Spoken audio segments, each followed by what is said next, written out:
Hi, everybody, and welcome to SA Rugby. I'm the money man. I've got Zellum Nels with me, who's always a treat. Always a delightful treat to look at, anyway. So I'm going to be a little bit, probably not as confrontational with Australia this week. Oh, you've lost your edge, Kev. No, not really. This is your team, and you don't want to bury somebody. I mean, Kick a dog while it's down. Exactly. And what I'm sick of, Or a dingo. what I'm sick of is it was a great British and Irish Lions team. No, it wasn't. No. They weren't. They were below average. And if Scotland toured Australia with an A side, if England toured Australia with an A side, and France toured Australia with an A side, and Ireland toured Australia with an A side, all four teams would beat them. If I was a foot taller, I'd be a foot too short to play in the NBA.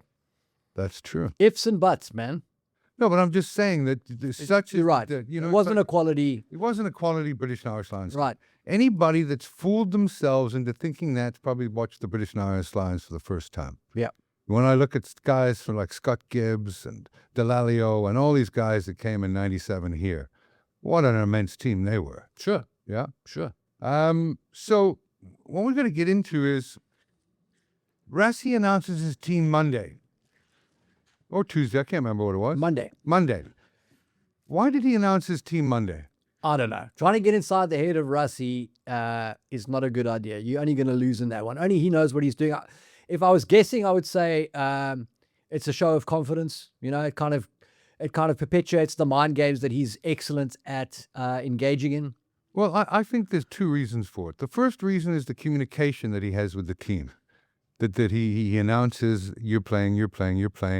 So everybody knows the job at hand before the game kicks off. But listen, he would have told them that anyway, regardless of whether he announced it to the media or not. They would have known. Well, they wouldn't, and so why not announce it? I think that depending on the split that Australia go with, he may make one change. He may That's bring, what he said, yeah. He may bring Snyman back. But you look at this team: Fassi, Van der Merwe, Kriel, Esterhuizen, Arendse, Lebok, Williams, Colisi, De Toy. The engine on that guy is amazing. Van Staten, Lut de Jager, Etzebeth, Lowe, Marks, Oxenche. Not bad. It's not a bad team to pick That's for. a hell of a team. That's a great team. I love it. Yeah. So it doesn't matter what team Australia pick. I think that's the key. He doesn't care who Australia pick. And unless Superman and Aquaman have signed up for Australia in the last couple of days, it's a team that's going to be in trouble. Well, and also, Kev, I think the real value there is from 16 to 23. I think that's where the massive variance in quality is. So all of those starting 15 guys are better than what the Wallabies are going to throw out, but the variance in quality goes up as soon as you start looking at the bench, because the Wallabies are going to have guys from the video store on their bench, and the Boks have got World Cup winners. So, yeah, and it's like I'd like to see a better Australia. Thank you. I'd like to see a better Australia team, but really. No. I heard one Australian pundit saying that they're battle-hardened against what?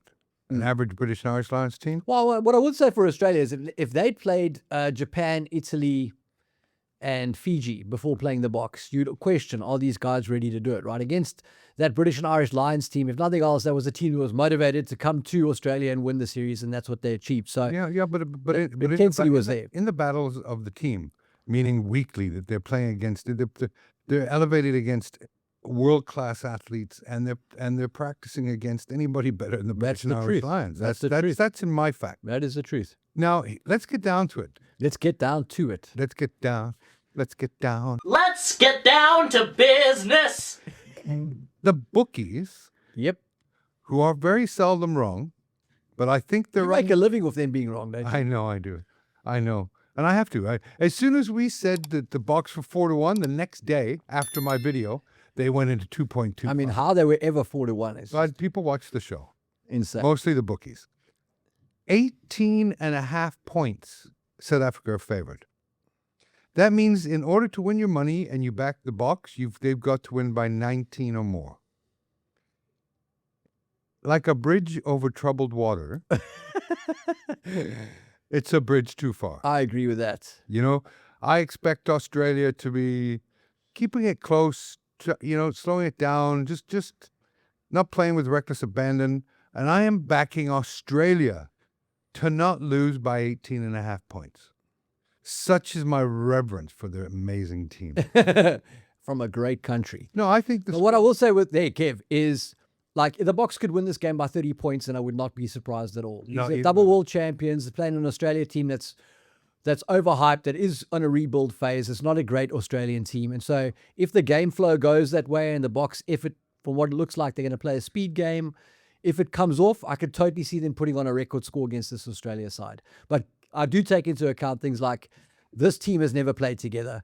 The opposition that the Boks have played this season has not been of the highest standard, and this team has not got 5 or 6 games under the belt. So there is going to be some rust. But the only thing that's key here is the 18.5 points. Yeah. So what I'm trying to get what I'm trying to get to is the result wouldn't surprise me if it's bigger. No. But if I'm putting money on this thing, I think it's pretty close to start with as the Boks find their feet. Then the bench comes on and does some damage, and the Boks win by 16 points. Yeah, I have them around 15, 16.5.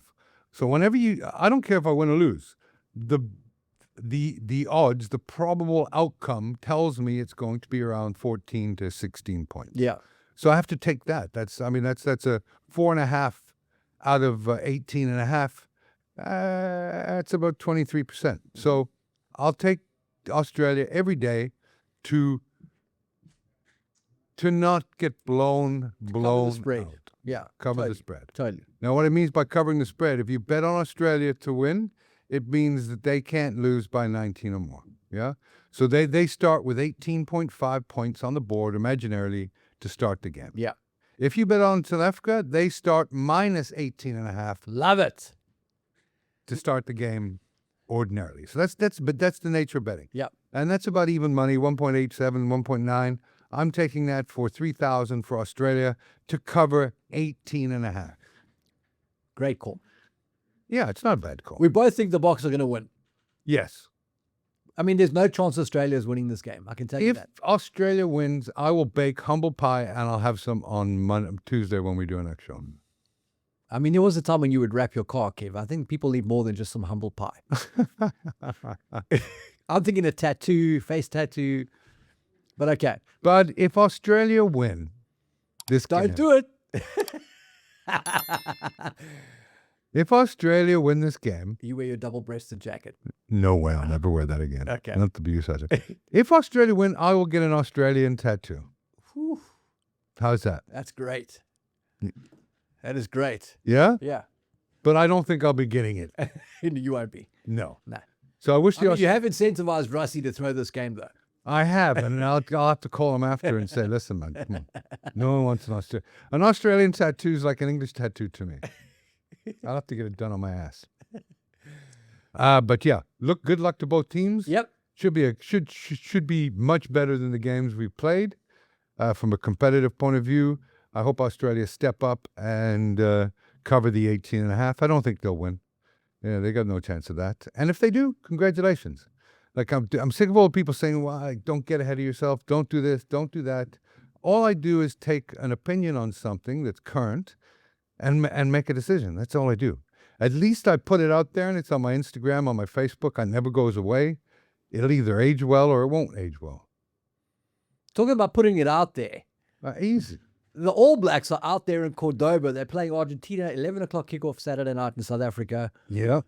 Where is your money at in that game? Well, but as we talked off camera, New Zealand have never lost in Argentina. I would be shocked if New Zealand lose. The betting is 7.5, so I'm going to take New Zealand to win by 8 or more points. I think that's a good call. I'd back them for that. Yeah, and if they don't, and they lose, they're in trouble. They're in big trouble. Yep, big. Kind of takes a bit of a sting out of that New Zealand tour for South Africa. If New Zealand got one of these games, I think Argentina can hold up in the front five. Their back's a little bit dipsy doodle, and yeah, but I still like New Zealand to win by more than 7.5. Agreed. Agreed. Win. Let's take them for 2. Would you combine those two? No, I never like combining bets. Okay. And insurance, like, would you go Boks outright winners and for insurance for your spread bet? I may look at a small margin on the box, like 5, and you probably get about 20% return, and then look at an outright win, and then maybe some in it from Premier League football. Okay. I like Nottingham Forest. I like a few other things that I'm seeing out there. But let's go with the Boks. Let's go with Australia plus 18.5, and let's go with New Zealand minus 7.5. Done. Okay. Good game. Good luck to everybody out there for betting. Please like my channels, follow me, and I'll give you betting advice all year, free of charge. Thanks very much.